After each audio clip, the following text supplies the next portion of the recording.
Meus queridos, e se eu te disser que aqueles pacientes com insônia crônica que não respondem à melatonina, por exemplo, que não melhora com a higiene do sono, que já tentou de tudo, pode estar com um problema intestinal? Parece meio absurdo, né? Mas a ciência tem mostrado que existe uma conexão bidirecional muito forte entre microbiota intestinal e qualidade do sono. E muitas vezes a insônia é a consequência de uma disbiose que, na verdade, ninguém investigou. É aquela história, o paciente reclama de uma coisa, mas a raiz do problema está em outro lugar. Então hoje eu vou mostrar para vocês como o intestino pode estar sabotando o sono dos seus pacientes, ou até o seu, e o que a ciência mais atual já sabe sobre essa conexão. Seja bem-vindo, bem-vinda ao Saúde Sistêmica. Aqui você entende como o intestino se comunica com os outros sistemas do corpo e como isso impacta diretamente a prática clínica funcional. Eu sou a doutora Denise de Carvalho, médica, pesquisadora apaixonada por mostrar como conexões aparentemente impossíveis fazem todo sentido quando a gente olha com o olhar sistêmico. E o episódio de hoje é insônia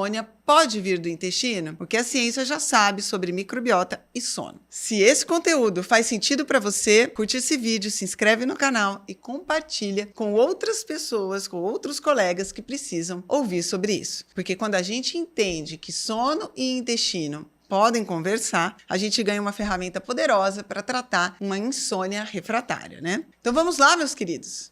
Gente, antes de falar sobre insônia especificamente, eu preciso que vocês entendam como a microbiota pode influenciar o sono. Porque essa conexão não é mágica. Ela tem mecanismos muito bem descritos na literatura. Primeiro mecanismo, produção de neurotransmissores. A microbiota intestinal, ela produz ou influencia, pelo menos, diretamente ou indiretamente, a produção de vários neurotransmissores que são essenciais para o sono. A serotonina, que todo mundo conhece, tem cerca de 90% de produção no intestino, não no cérebro. E ela é precursora de melatonina, que também é chamado hormônio do sono. O GABA, que é principal neurotransmissor inibitório e calmante do sistema nervoso, também é produzido por certas cepas microbianas. Quando a microbiota está desequilibrada, essa produção também pode ficar comprometida. Segundo mecanismo, regulação do eixo hipotálamo-hipófise adrenal, o famoso eixo HPA. Esse eixo controla a nossa resposta ao estresse e a produção de cortisol. Uma microbiota saudável, ela ajuda a manter o cortisol equilibrado ao longo do dia,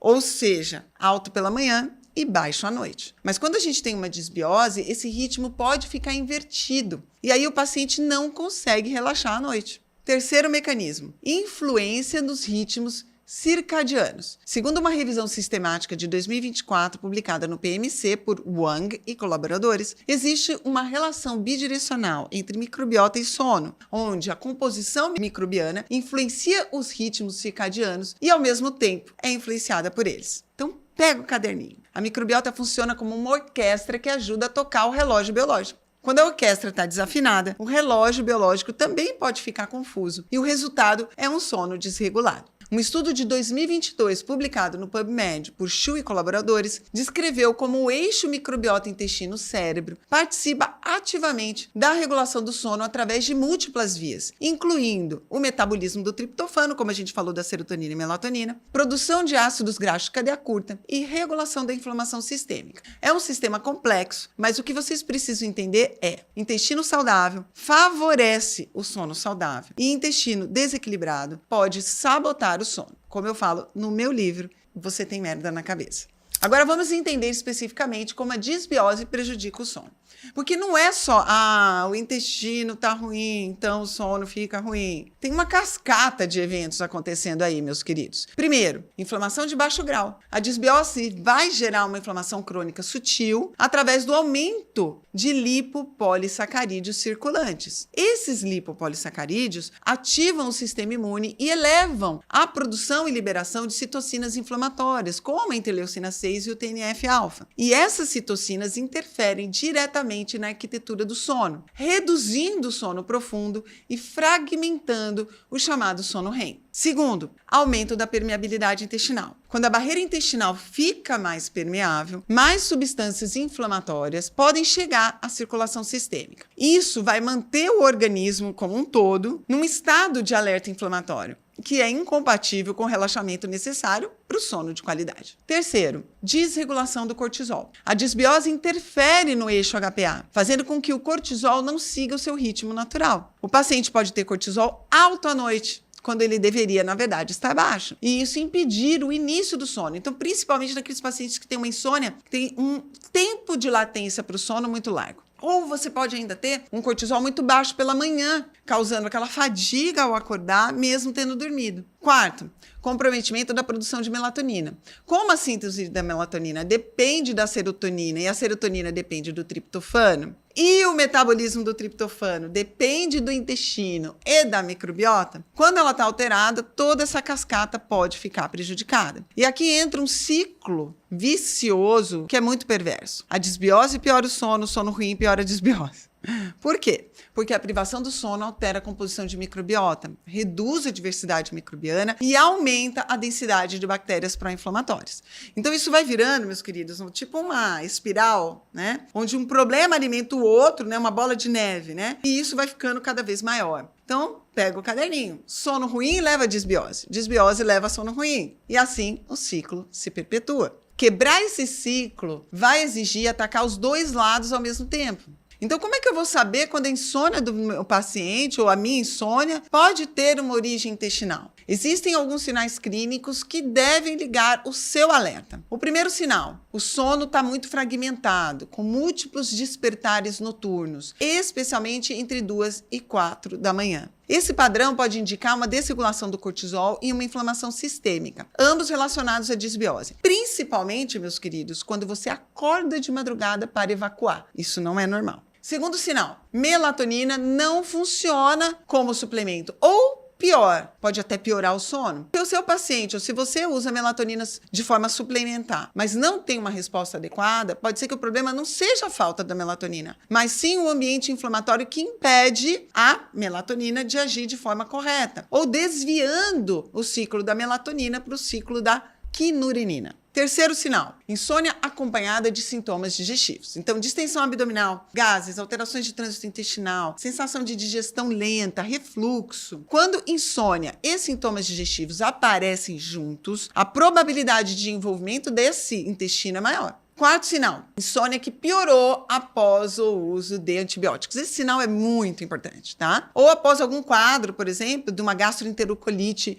aguda. Isso sugere que houve uma alteração da microbiota que não se recuperou adequadamente. Quinto sinal, sintomas neuropsiquiátricos associados, como ansiedade, irritabilidade ou até aquele nevoeiro mental. Esses sintomas frequentemente acompanham tanto a disbiose quanto os distúrbios do sono e raramente são coincidência. Segundo um estudo de 2023 publicado no PMC por Sedgwick e colaboradores, pacientes com distúrbios do sono frequentemente apresentam alterações na composição de microbiota intestinal, com redução de bactérias produtoras de butirato e aumento de espécies pró-inflamatórias. Como eu sempre digo, quando o sono e o intestino estão muito ruins, principalmente juntos, eles provavelmente estão conversando e talvez até discutindo. Agora vamos para o que vocês estavam esperando. Como investigar essa conexão na prática? A investigação começa pela história clínica detalhada, como sempre, né? Então vocês vão perguntar sobre o padrão de sono, dificuldade para iniciar, ou tem muitos despertares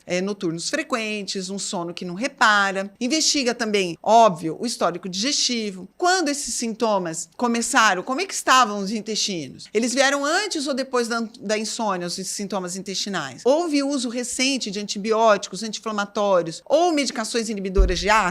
Como está a alimentação do nosso paciente? Há um consumo excessivo de ultraprocessados, açúcar, álcool. E os níveis de estresse? Esse nível de estresse, né? Como é que está o manejo dos sintomas emocionais? Depois da anamnese, a gente pode partir para os exames complementares. Marcadores de inflamação sistêmica, que podem ser muito úteis, por exemplo, a proteína C reativa, o VHS, dosagem de cortisol salivar em múltiplos horários do dia, que podem revelar a desregulação do eixo HPA, vitaminas e minerais envolvidos no sono.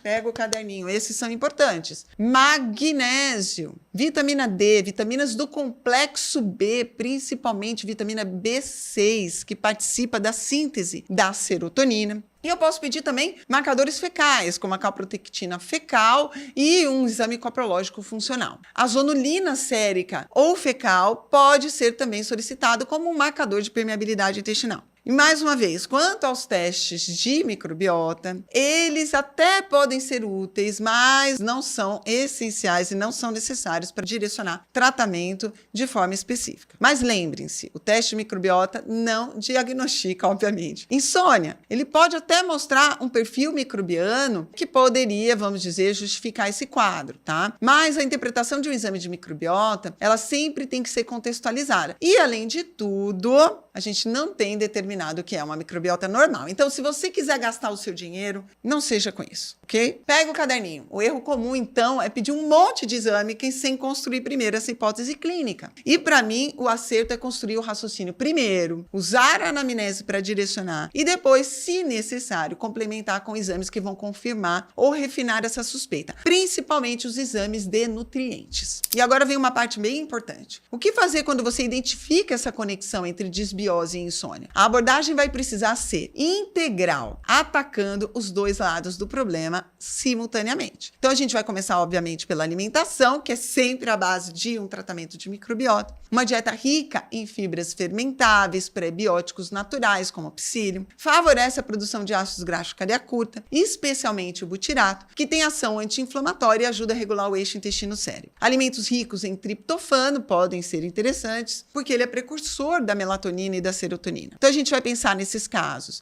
nas castanhas, nos ovos, na semente de abóbora, na banana, que também é rica em magnésio. E aqui entra a crononutrição também. Evitar refeições pesadas à noite, meus queridos, por favor. Fazer o jantar mais cedo, no máximo 6 horas da tarde. Dá tempo para o intestino processar um pouco, pelo menos, esses alimentos antes de dormir. Sobre suplementação, alguns probióticos podem ser úteis, mas não qualquer probiótico, tá? Existem cepas específicas que têm efeitos sobre ansiedade e sono, tá? E essas cepas são cepas com nome, sobrenome, RG, tá? Que são chamados de psicobióticos. Além disso, pré-bióticos como inulina, FOS ou GOS ajudam a nutrir a microbiota benéfica. E compostos que ajudam na integridade da barreira intestinal, como a glutamina, o zinco, a vitamina A, podem ser considerados em casos de permeabilidade intestinal aumentada ou que você pelo menos desconfie disso. A higiene intestinal também faz diferença. Regularidade no horário das refeições, mastigação adequada, o chamado mindful eating, hidratação, manejo do estresse, tudo isso impacta diretamente na qualidade da microbiota. E claro, nós não podemos esquecer da higiene do sono tradicional. Ambiente escuro e fresco, horários regulares, fresco assim, o mais geladinho possível, tá? Redução de telas antes de dormir, cuidado com o celular e técnicas de relaxamento. Mas agora vocês entendem que esses cuidados funcionam muito melhor quando o intestino também está sendo cuidado. Importante, essas são diretrizes que são gerais para ilustrar a abordagem.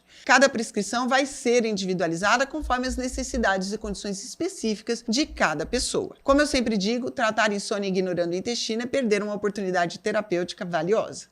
Agora eu quero provocar uma reflexão em você. Por que demoramos tanto para conectar sono e intestino na prática diária? E eu acho que isso tem a ver com a forma como a medicina foi estruturada em especialidades que são totalmente fragmentadas. O gastroenterologista cuida do intestino, o neurologista cuida do cérebro, o psiquiatra cuida do sono, do humor. E cada um olha para o seu pedaço, para o seu quadrado, sem conversar uns com os outros. Mas o corpo não funciona dessa forma, né? Nós não temos gavetas separadas. O corpo funciona numa rede, em sistemas que se comunicam o tempo todo. E quando a gente ignora essas comunicações, a gente perde informações essenciais para o diagnóstico e para o tratamento. A medicina integral, a medicina funcional, traz esse olhar de conexões. Não é sobre ser alternativo ou anticientífico, é sobre ser completo, sobre olhar o paciente como um todo e entender que um sintoma pode ter origem longe daquele órgão onde ele se manifesta. É o raciocínio sistêmico aplicado à prática clínica. E é isso que faz a diferença entre um tratamento que funciona e um tratamento que só tampa buraco, meus queridos.